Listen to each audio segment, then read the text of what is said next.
And welcome back, everybody. Thanks for sticking with us here at Earth Day, Community Environmental Council's beautiful annual production, second year, obviously virtually. So thanks for sticking with us. You just heard from Karen Leichtig. She's a strategic advisor to operations. And then just now you heard super powerful organizations. And, at the focus that both of these women and on behalf of their organizations are really starting to focus down on themes of racial justice. This is something that I think has come to light as of last year, and even this week we had things happening in this space, and it's a really critical, really critical space for all of us to be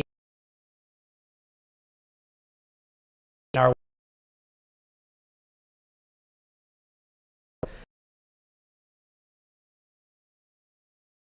for the Planet Network are really taking concrete steps to address issues of racial justice and diversity, equity, inclusion through their work, and really how they bring people into that space and activate around that.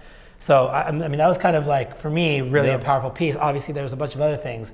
Anything for you? Yeah, given I think the narrative or the storyline, which was real for so many of COVID impacting all of our businesses, often in negative ways, and certainly all of us individually, it's just been a different year economically, socially, you name it. It was both B Corp and 1% for the Planet really experienced some explosive growth, which in the time of COVID-19, I think is a kind of unmistakable signal that even if COVID may have dampened much of our economic activity, climate change didn't stop. That's right. And I think people and their businesses understood that, if nothing else, it's time to double down and engage as companies to join these movements, these global movements, to change the way we operate our businesses and to change the way we think about investing in the nonprofit sector and other movement builders. So to me, that was super exciting. Yeah. I'm really grateful. We've worked with both B Corp and 1% to some degree for years, and anyhow, so inspiring. Yeah, and let's just do this now. Let's invite you all in to join these networks. We are for the Planet, meaning we give 1% of our annual revenues to conservation nonprofits, including the Community Environmental Council, which we're very honored to be able to say. But the point is, now's the time for you guys to come in, for you all to come in and join this movement, these networks, to really address the climate crisis, this climate emergency that we're in. You have two beautiful opportunities. There are other opportunities, as we've heard about earlier, with the Green Network or the county. What's it called? Sustainability program? The county sustainability program. There's just so many opportunities, but we really let's put out a challenge there. Let's find a way for people to plug in. Always feel free to chat. Feel free to chat with us. Let us know your thoughts, challenges, anything that you feel important that you want to talk to us about, and maybe we can figure out a way to answer some of those questions today. We do have one more piece that LOACOM has helped produce, so you want to introduce this? Yeah, really happy to introduce Gregory Landua. He's the CEO and co-founder of Regen Network. Just to be this project is a missing piece the climate movement, which the infrastructure for the tracking, the monitoring, and organization of ecosystem service credits, allowing them to be really place-based and customized toward the communities that we all individually live in, and to create a level of transparency and auditability that gives more trust and more certainty to the growing movement of companies really around the globe that are dedicating billions of dollars to offset their carbon footprints or more importantly, go carbon negative. So I had a chance to sit down with Gregory. We chatted for just a bit, and this is going to be a really interesting interview because there are some ties in here to Santa Barbara County, as you can imagine, given our history of ranching and agriculture, and given LOACOM's working with this global company, we wanted to bring some of their viewpoints and ideas right here to Santa Barbara Earth Day. So with no further ado, please welcome Gregory Landua.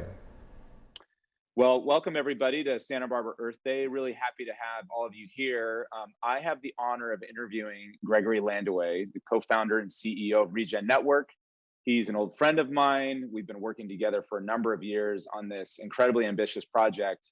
And Gregory, welcome to Santa Barbara Earth Day. Thank you. Hello, Santa Barbara, and hello, world. I'm really grateful to have a chance to connect to all of you for Earth Day. Happy Earth Day. Well, yeah, and thank you for joining us. I know you're a little bit away from Santa Barbara, basically on the other side of the country, but you've obviously had a connection here for a long time. And maybe we can just start by, what is Regen Network? Clearly, for those who are not in the know, LOACOM has been a partner with Regen Network for some time because I think we saw something in this special approach to ecological regeneration that not only mattered for Santa Barbara County, but the world. And, clearly, Gregory, you and your co-founder, Christian Shearer, had a vision that maybe you could just kind of level set where we started at on the vision level and then start to bring it back into like, how does it work? Why does it matter? And let's start there. Yeah, definitely. Well, maybe I'm a Santa Barbarian at heart because it's useful to sort of know that a lot of this vision is deeply rooted in Santa Barbara County, and some of that global and local relationship even was born in Santa Barbara. Just shout out to the White Buffalo Land Trust that's just getting going, and Halama Canyon Ranch.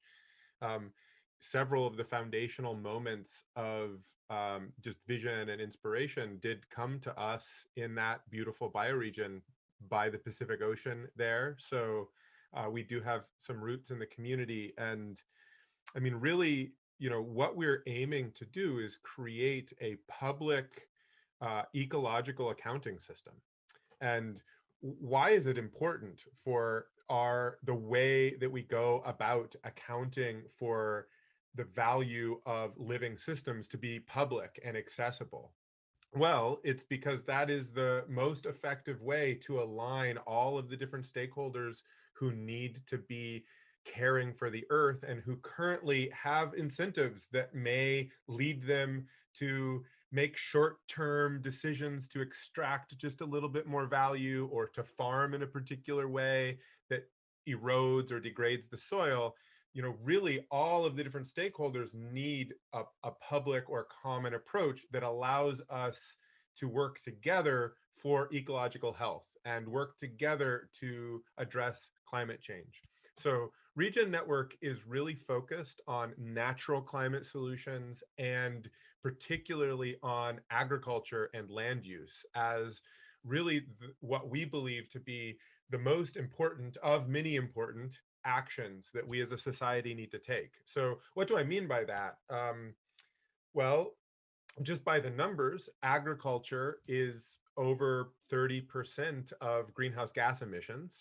And at the same time, agriculture and land use, if you pull all together, shift to regenerative agriculture from tillage, agroforestry, ecoforestry, holistic rangeland management,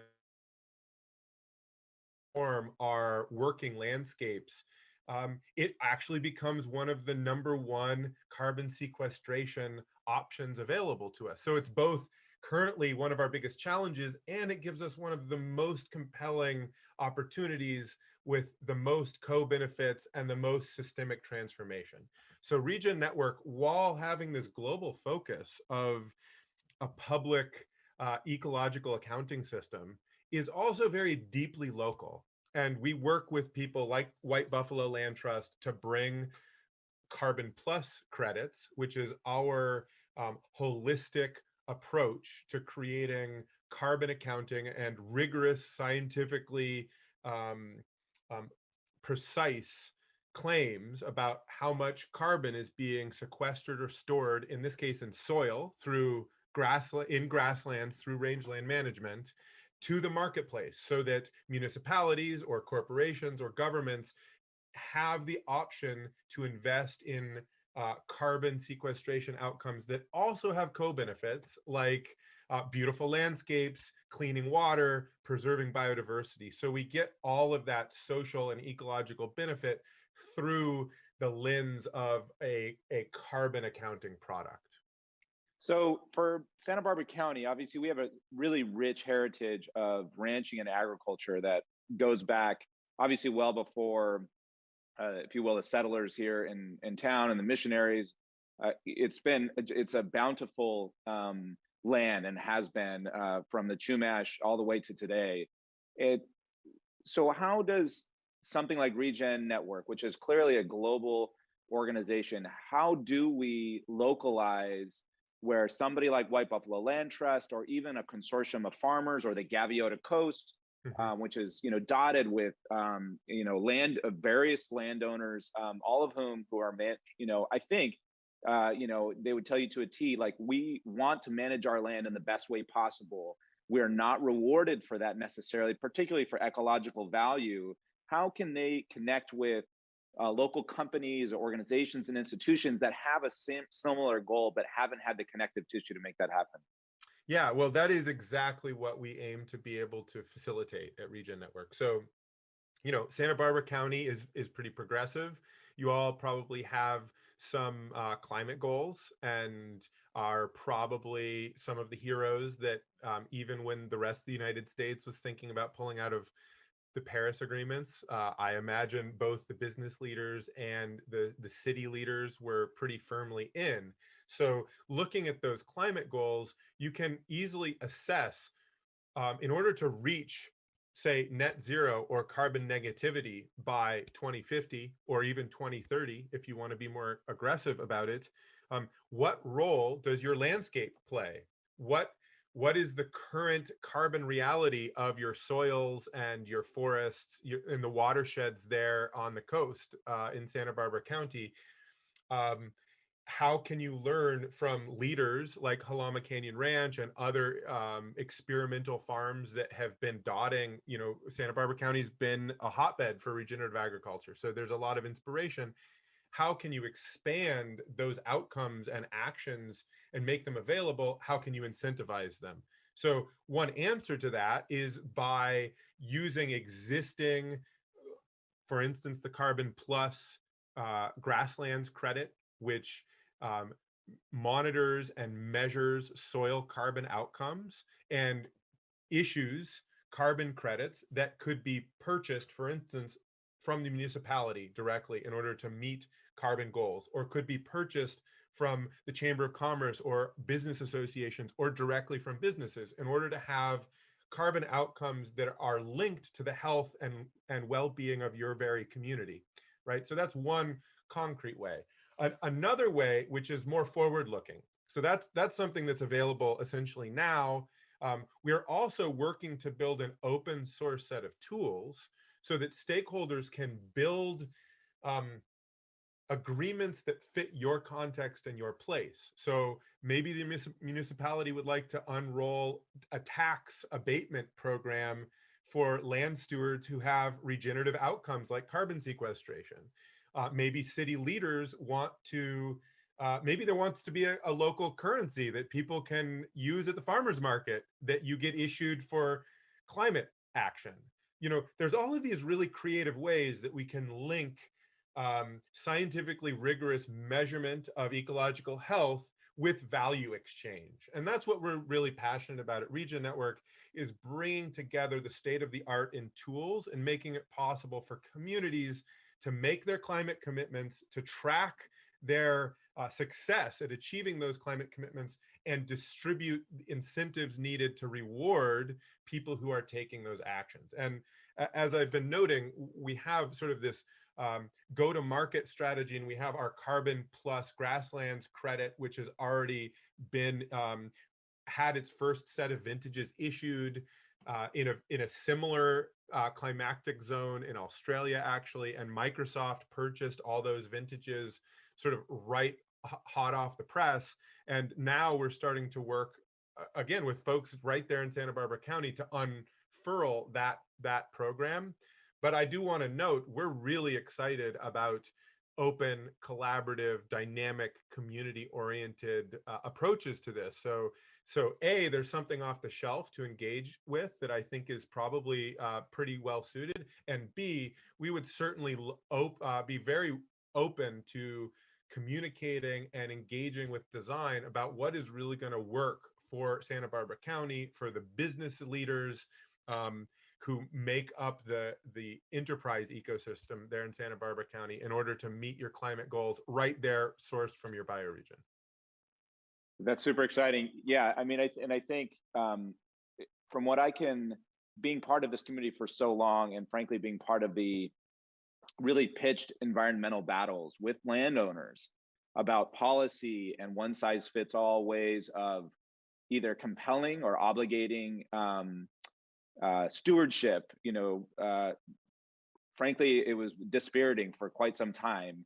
And it does feel like, and maybe you can just speak to in our final couple minutes here, that this offers a way of a renewed way of regenerating our relationships to each other as land stewards, as with our ecological values and our desire to create healthy food and healthy watersheds. So in our final minutes here, what's next, and how can we connect in with Regen Network? Well, as you were noting there, I mean, we really do need to reinvent the economics of agriculture and land use. And we really do need to have a system that transparently accounts for the common good as well as the private goods that are produced by a land steward. And that's just something we have to accomplish as a society, as a global society, and as local and national societies. And, the good news is we have all of the right technological tools, we have all the right economic tools, we know what regenerates landscapes, we have a pretty solid foundation of science, and we have the will. So as a community, as a global community, and I know Santa Barbara is a local community, I think we've all woken up and we now know what needs to happen. And so now it's just time to roll our sleeves up and make it happen. And I have an enormous amount of faith that, in general, maybe humans like to avoid the problem as long as we can and procrastinate things. But, when we wake up and we realize we have to out-cooperate the competition, we have to coordinate, we have to reinvent our economic relationships, and we're going to do it. So happy Earth Day. Let's rock it. Thank you so much, Gregory Landua, CEO and co-founder of Regen Network. Obviously, we'll be closely tied to what's next. Looking forward to seeing our next collective chapter and seeing Regen Network manifest here in Santa Barbara County. So happy Earth Day, Santa Barbara. And thanks again, Gregory. We look forward to seeing you in the near future. It was my pleasure. Happy Earth Day, Take care. everyone. All right. Bye-bye.